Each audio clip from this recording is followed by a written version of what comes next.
নমস্কার, আমার গল্প পাঠ আসরে আপনাকে স্বাগত জানাচ্ছি। পড়ে শোনাচ্ছি আমি সুভাষ বলছি গ্রন্থ থেকে ৭৮তম পর্ব। গত পর্বে আমরা শুনেছি ভারত ছাড়ো আন্দোলন কলকাতা সহ হাওড়া, হুগলি, বর্ধমান, বোলপুর, বালুরঘাট, খুলনা, মেদিনীপুর সর্বত্র কেমনভাবে ছড়িয়ে পড়েছে এবং আঘাতের পর পাল্টা আঘাতের চিত্র। এবার শুনব অন্যান্য প্রদেশের কথা। 14ই আগস্ট মাদ্রাজে 4 জন নিহত হলো পুলিশের গুলিতে, আহত মোট 10 জন। জবাব দেওয়া হলো 17ই আগস্ট। বহু সরকারি ভবন ও রেল স্টেশন সেদিন পুড়ে ছাই হয়ে গেল জনতার রোষে। 13ই আগস্ট 7 জন নিহত হলো ব্যাঙ্গালোরে, আহত 7 জন। রামনাদে নিহত 6 আর 5 জন নিহত হলো গোদাবরী জেলায়। ফলে রামনাদের অধিকাংশ সরকারি অফিস, সাব জেল, ট্রেজারি ইত্যাদি লুণ্ঠিত হলো জনতার হাতে। নীলগিরিতে নিহত হলো 1 জন, মহীশূর ও মাদুরায় 3 জন করে। 14ই আগস্ট মধ্যপ্রদেশের নাগপুরে প্রাণ হারালো 6 জন, ওয়ার্ধায় 5 জন। আর অস্থি ও চিমুরের কথা পরে আসছি। দিল্লিতে 7 দিনে নিহতের সংখ্যা দাঁড়ালো 40, পরে মিলিটারির গুলিতে আরও 3 জন। উত্তরপ্রদেশের এলাহাবাদে প্রথম গুলিবর্ষণ করা হলো 14ই আগস্ট। আলিগড় স্টেশনে নিহত 2 জন, বেনারসে 1 এবং আহত 12 জন। তারপরেই একদিন জোর সংঘর্ষ বেঁধে গেল মুজফ্ফরনগর জেলের অভ্যন্তরে। একদিকে বন্দির দল, অন্যদিকে সশস্ত্র পুলিশ বাহিনী। ফলে বন্দীদের মধ্যে মোট 6 জনকে প্রাণ হারাতে হলো পুলিশের হাতে, আর পুলিশের মধ্যে নিহত হলো মোট 2 জন। এবার উত্তর ভারতের ক্ষয়ক্ষতির বিবরণ শোনো। সরকারি হিসেবে পুলিশ কর্মী নিহত মোট 16 আর আহত 32 জন। রেল স্টেশন ভস্মীভূত হয়েছে 15টি, ক্ষতিগ্রস্ত আরও 104টি রেল স্টেশন। রেল লাইন তুলে ফেলা হয়েছে 16 জায়গায়। টেলিগ্রাফ ও টেলিফোন লাইন ধ্বংস হয়েছে 425টি। 119টি পোস্ট অফিস সম্পূর্ণ নিশ্চিহ্ন। পোস্ট ও টেলিগ্রাফ কর্মী আহত হয়েছে 32 জন। আর সরকারি ভবন ও গুদাম যে কত ধ্বংস করা হয়েছে তার কোনো ঠিক ঠিকানা নেই। বিহারের অবস্থা আরও মারাত্মক। শুরু হয়েছে 11ই আগস্ট। সেখানেও সবার পুরোভাগে সেই ছাত্র সমাজ। একদল এগিয়ে চলেছে হাইকোর্টের দিকে, অন্য দলের লক্ষ্য পরিষদ ভবন। ব্রিটিশ ইউনিয়ন জ্যাক নামিয়ে ওখানে ভারতের জাতীয় পতাকা তুলতে তারা বদ্ধপরিকর। হাইকোর্টের দিক থেকে কোনো বাধা এলো না, এলো পরিষদ ভবনের দিক থেকে। বিরাট এক পুলিশ বাহিনী নিয়ে আইসিএস অফিসার মিস্টার আর্চার তখন প্রস্তুত। কোনো রকমেই তিনি শোভাযাত্রীদের পরিষদ ভবনের দিকে যেতে দিতে রাজি নন। ফলে 7 জনকে সেদিন প্রাণ দিতে হলো পুলিশের গুলিতে। এই 7 জন হলেন উমাকান্ত প্রসাদ, রামানন্দ সিং, সতীশ প্রসাদ ঝা, জগপতি কুমার, দেবী প্রসাদ চৌধুরী, রাজেন্দ্র সিং আর রামগোবিন্দ সিংহ। দেখতে দেখতে একটা উন্মত্ত ঝড় বয়ে গেল যেন গোটা বিহারের ওপর দিয়ে। প্রতিশোধ চাই, প্রতিশোধ। আমরা মরব, দুঃখ নেই, তা বলে তোমাদেরও ছেড়ে দেব না। Life for life, blood for blood, করেঙ্গে ইয়া মরেঙ্গে, ডু অর ডাই। মুঙ্গের তখন পুরোপুরি বিচ্ছিন্ন, আর ভাগলপুরে তো কথাই নেই। সৈরাম সিংয়ের নেতৃত্বে বলতে গেলে প্রতিটি থানাই তখন বিপ্লবীদের দখলে। মূল্যও তার জন্য দিতে হয়েছে যথেষ্ট। দিতে হয়েছে 218টি তাজা প্রাণ, আর আহত মোট 280 জন। পীরপন্থীতে 37 জনকে প্রাণ দিতে হলো পুলিশের গুলিতে, আহত 26 জন। সুলতানগঞ্জে নিহত 67, আহত 150 জন। দ্বারভাঙ্গায় নিহত 38, আহত শতাধিক। কাটিহারে নিহত 5, বিদপুরে 8, শাহবাদ জেলায় 8, লাহেরিয়া সরাইতে 9 এবং চম্পারণে 1 জন। এবার পাল্টা আক্রমণ। প্রথমেই আক্রান্ত হলো রাঁচি জেলখানা। 16ই আগস্ট আক্রান্ত হলো মিনাপুর থানা। 2 জন সাব ইন্সপেক্টরকে সেখানে হত্যা করা হলো আগুনে পুড়িয়ে। সীতামারিতে মহকুমা হাকিমের গাড়ি আক্রান্ত হলো জনতার হাতে। শেষ পর্যন্ত গাড়ির আরোহী মহকুমা হাকিম স্বয়ং, পুলিশ ইন্সপেক্টর, হেড কনস্টেবল, আর্দালি ইত্যাদি সবাইকে কেটে টুকরো টুকরো করা হলো এক এক করে। তারপর পূর্ণিয়া জেলায় রুশৌলি থানা, সেখানেও একজন সাব ইন্সপেক্টর ও দুজন পুলিশকে পুড়িয়ে মারা হলো গায়ে কেরোসিন তেল ঢেলে। পরবর্তী লক্ষ্য বিহারের কাটরা নামক স্থানে একটি থানা। রাইফেল নিয়ে সাব ইন্সপেক্টর ও 8 জন পুলিশ তখন প্রস্তুত। সাবধান, আর এগিয়েও না বলছি, আর এক পা এগোলেই গুলি করা হবে। তবে রে, সঙ্গে সঙ্গে ক্রুদ্ধ জনতা একসঙ্গে ঝাঁপিয়ে পড়ল থানার ওপর। তারপর কোথায় গেল সিপাই শান্তি, আর কোথায় রইল কি? ঘটনাস্থলেই হত্যা করা হলো একজনকে, বাদবাকি সবাই জ্ঞান হারিয়ে লুটিয়ে পড়ল প্রহারের চোটে। সবশেষে থানা গৃহ পুড়িয়ে দেওয়া হলো আগুন দিয়ে। 18ই আগস্ট যান্ত্রিক গোলযোগের দরুন একটি সামরিক বিমান অবতরণ করতে বাধ্য হলো নারায়ণপুরে। আর যায় কোথায়? সঙ্গে সঙ্গে সমস্ত বৈমানিকদের হত্যা করা হলো অতি নৃশংসভাবে, অত্যন্ত সোজা হিসেবে। হত্যার বদলে হত্যা, মারের বদলে মার। একই ব্যাপার ঘটল মারওয়াড়াতে। মোট 5 জন ব্রিটিশ কর্মচারীকে সেখানে বর্ষা দিয়ে হত্যা করা হলো মোটর থেকে টেনে নামিয়ে। আবার হত্যা, ট্রেন থেকে টেনে নামিয়ে এবার হত্যা করা হলো বিমান বিভাগে 2 জন কানাডিয়ান অফিসারকে। তারপর একটা এক্কা গাড়িতে মৃতদেহ দুটি তুলে নিয়ে শুরু হলো শহর পরিক্রমা। যে যেখানে আছো তাকিয়ে দেখো যে ভারতবাসী জবাব দিতে জানে কি না। ডু অর ডাই, করেঙ্গে ইয়া মরেঙ্গে। শুধু বাইরে নয়, জেলের অভ্যন্তরেও সেই একই রব, কুইট ইন্ডিয়া, ইংরেজ ভারত ছাড়ো, তোমাদের শাসন আর আমরা মানি নে, মানব না। দেখতে দেখতে একদিন জোর সংঘর্ষ বেঁধে গেল ভাগলপুর জেলের অভ্যন্তরে। একদিকে নিরস্ত্র বন্দির দল, অন্যদিকে সশস্ত্র শাসক সম্প্রদায়। কিন্তু কার সাধ্য সেদিন তাদের গতিরোধ করে? ফলে স্বয়ং ডেপুটি জেল সুপার, কার্ডিং মাস্টার এবং সেই সঙ্গে আরও 28 জনকে সেদিন প্রাণ দিতে হলো উত্তেজিত বন্দীদের হাতে। বিচারে 3 জনকে প্রাণ দিতে হলো ফাঁসির রজ্জুতে, বাকি 6 জনের যাবজ্জীবন দ্বীপান্তর।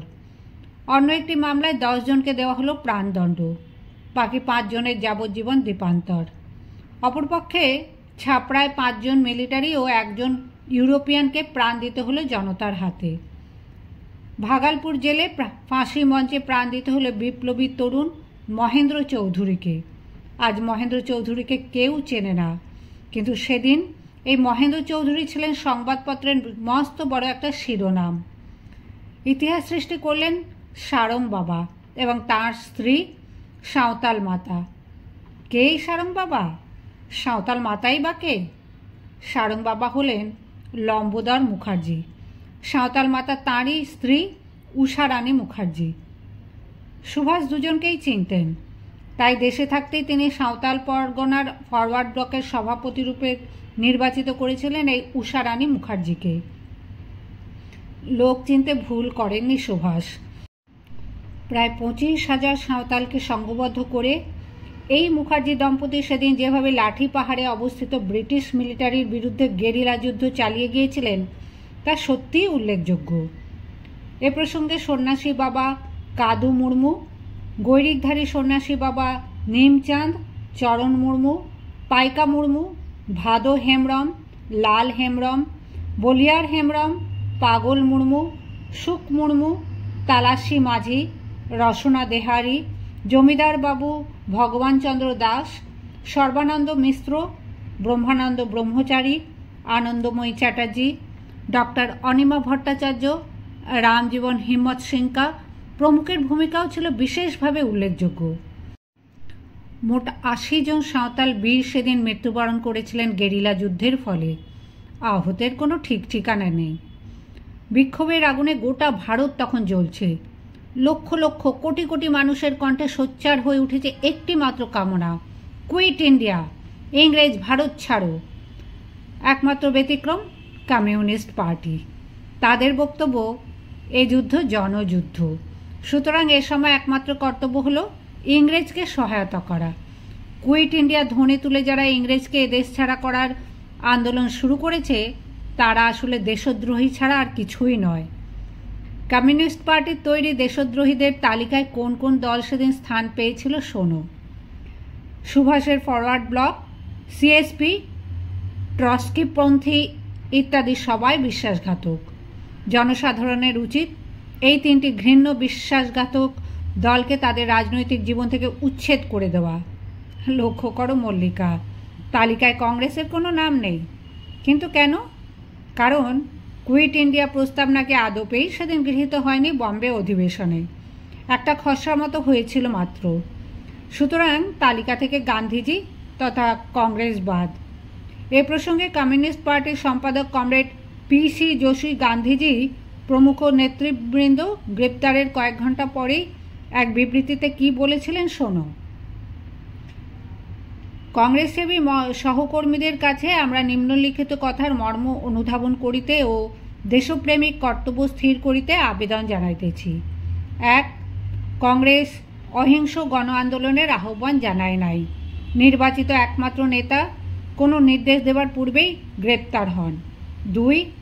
নিখিল ভারত কংগ্রেস কমিটির নেতা গ্রেপ্তার হইলে আইন অমান্যের পরিকল্পনা গ্রহণ করেন নাই। 3. কংগ্রেস বা মহাত্মাজি কেহই বিশৃঙ্খলা বা নিরর্থক হিংসার জন্য আবেদন জানান নাই। এই কাজগুলি কংগ্রেস ও জাতীয়তা বিরোধী।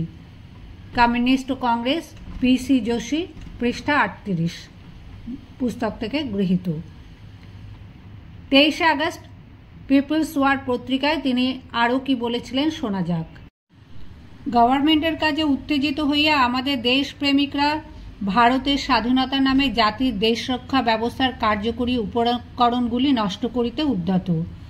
ভারতের উৎপাদন ব্যবস্থা লইয়া হেলাফেলা করা, ভারতীয় যানবাহন ব্যবস্থা অচল করিবার অর্থ ফ্যাসিস্ট শত্রুর সাহায্য করা, ভারতের স্বাধীনতার জন্য সংগ্রাম করা নয়। সমস্ত কংগ্রেসসেবী দেশপ্রেমিকের কাছে আমাদের আবেদন এই: ধ্বংসকার্য হইতে বিরত হও। উহাতে ভারতের আত্মরক্ষা ব্যবস্থা ধ্বংস হইবে এবং স্বাধীনতার পরিবর্তে ফ্যাসিজমের লাভ হইবে। ইহাই তোমাদের দেশপ্রেমিক কর্তব্য, কারণ তোমরাই দেশের প্রধান জাতীয় প্রতিষ্ঠানের কর্মী। মল্লিকা, আমি রাজনীতির ছাত্র নই। কি কংগ্রেস কি কমিউনিস্ট কারো প্রতি আমার এতটুকু বিদ্বেষ নেই। বরং কমিউনিস্ট পার্টি একটি সত্যিকারের সংগ্রামী পার্টি বলেই আমার ধারণা। তার জন্য তারা কিছু না কিছু নির্যাতনও ভোগ করেছেন। সত্যি বলতে কি, এ হেন সংগ্রামী পার্টি কেন যে সেদিন ভারত ছাড়া আন্দোলনের বিরোধিতা করেছিল তা আজও আমি ঠিক বুঝে উঠতে পারিনি। বুঝতে অনেক চেষ্টা করেছি, নানাভাবে বিশ্লেষণ করেও দেখেছি, কিন্তু কোনো সদুত্তর পাইনি। অবশ্য মুসলিম লীগ, জাতীয়তাবাদী দল, হিন্দু মহাসভা ইত্যাদি সংস্থাগুলিও নীতিগত দিক থেকে আগস্ট আন্দোলন সমর্থন করেনি। তবু তাদের ভূমিকা আর কমিউনিস্ট পার্টির ভূমিকা এক নয়। তারা সমর্থন করেনি একথা ঠিক, তা বলে বিরোধী ভূমিকায় অবতীর্ণ হতেও কোনোদিন তাদের বড় একটা দেখা যায়নি। কিন্তু কমিউনিস্ট পার্টির সম্বন্ধে একথা খাটে না। তারা যে সেদিন খোলাখুলিভাবে সর্বশক্তি দিয়ে আগস্ট আন্দোলনের বিরোধিতা করেছিল একথা ঐতিহাসিক সত্য। প্রমাণ 17 মার্চ 1946 তারিখে বম্বে ক্রনিকল পত্রিকায় প্রকাশিত কমিউনিস্ট পার্টির সদস্য মিস্টার বাটলিওয়ালার চিঠি। এ প্রসঙ্গে বরেণ্য ঐতিহাসিক ডক্টর রমেশচন্দ্র মজুমদার কি বলেছেন শোনা যাক। Batliwala added that Joshi had, as General Secretary of the party, written a letter in which he offered unconditional help to the then government of India and Army GHQ to fight the 1942 underground work and the Azad Hind Fauj INA of Subhash Chandra Bose, even to the point of getting them arrested. These men were characterized by Joshi in his letter as traitors and fifth columnists. Joshi's letter also revealed that CPI was receiving financial aid from the government, had a secret pact with Muslim League, and was undermining Congress activity in various ways. History of Freedom Movement, page 680, volume 3. আরও প্রমাণ তাদেরই নিজস্ব পত্রপত্রিকাগুলি। আগাগোড়াই তো সেগুলো August আন্দোলন তথা সুভাষ বিরোধিতায় ভরা। সুভাষের বিরুদ্ধে নিত্য নতুন কুৎসা প্রচার, নানাবিধ ব্যঙ্গচিত্র প্রকাশ, কিছুই তো বাদ নেই সেখানে। কমিউনিস্ট পার্টির সেদিনে সেই সিদ্ধান্ত ভ্রান্ত কি অভ্রান্ত সে প্রশ্ন আমি তুলব না মল্লিকা। তবে এই কথা ঠিক যে সেদিনে সেই সিদ্ধান্তের জন্য পরবর্তীকালে তাদের মূল্য দিতে হয়েছিল প্রচুর। আজও বোধহয় সেই মূল্য দেবার পালা শেষ হয়নি। কিন্তু যদি উল্টোটা হতো, 1939 সালে ত্রিপুরী অধিবেশনে শুধু কংগ্রেসই সুভাষের বিরোধিতা করেনি মল্লিকা, সোশ্যালিস্ট পার্টিও করেছিল। সেই সোশ্যালিস্ট পার্টিকে এবার দেখা গেল সংগ্রামের একেবারে পুরো ভাগে। আর কমিউনিস্ট পার্টি, সত্যি বলতে কি, ফরওয়ার্ড ব্লকের কথা বাদ দিলে সেদিন সুভাষের এত বড় সমর্থক আর কোনো দলই বুঝি ছিল না। সুভাষকে দ্বিতীয়বারের জন্য কংগ্রেস সভাপতি করা হোক, এ দাবিও প্রথম উত্থাপিত হয়েছিল কমিউনিস্ট পার্টির পক্ষ থেকেই। সেই সুভাষ এখন আর তাদের বন্ধু নন, শত্রু। ইংরেজকেও এখন আর সাম্রাজ্যবাদী শত্রুর পর্যায়ে ফেলা চলে না, কারণ তারা এখন রাশিয়ার বন্ধু। কিন্তু যদি তা না হতো, যদি বিরোধিতার পরিবর্তে কমিউনিস্ট পার্টিকেও সেদিন সংগ্রামের পুরোভাগে দেখা যেত, আজ তাহলে কমিউনিস্ট পার্টির চেহারা পাল্টে যেত নাকি গোটা ভারতবর্ষের চেহারা? তবে সুভাষ বিরোধিতার জন্য শুধু এক পক্ষকে দায়ী করলে চলবে না মল্লিকা।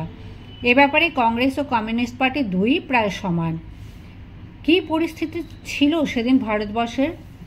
একদিকে কানের কাছে অষ্টপ্রহর বেজে চলেছে সুভাষ বোস ভ্রান্ত, অপরিণামদর্শী, fascist, I can not accept but must oppose. অন্যদিকে সুভাষ দেশদ্রোহী, হিটলার তোজোর হাতের পুতুল, কুইসলিং।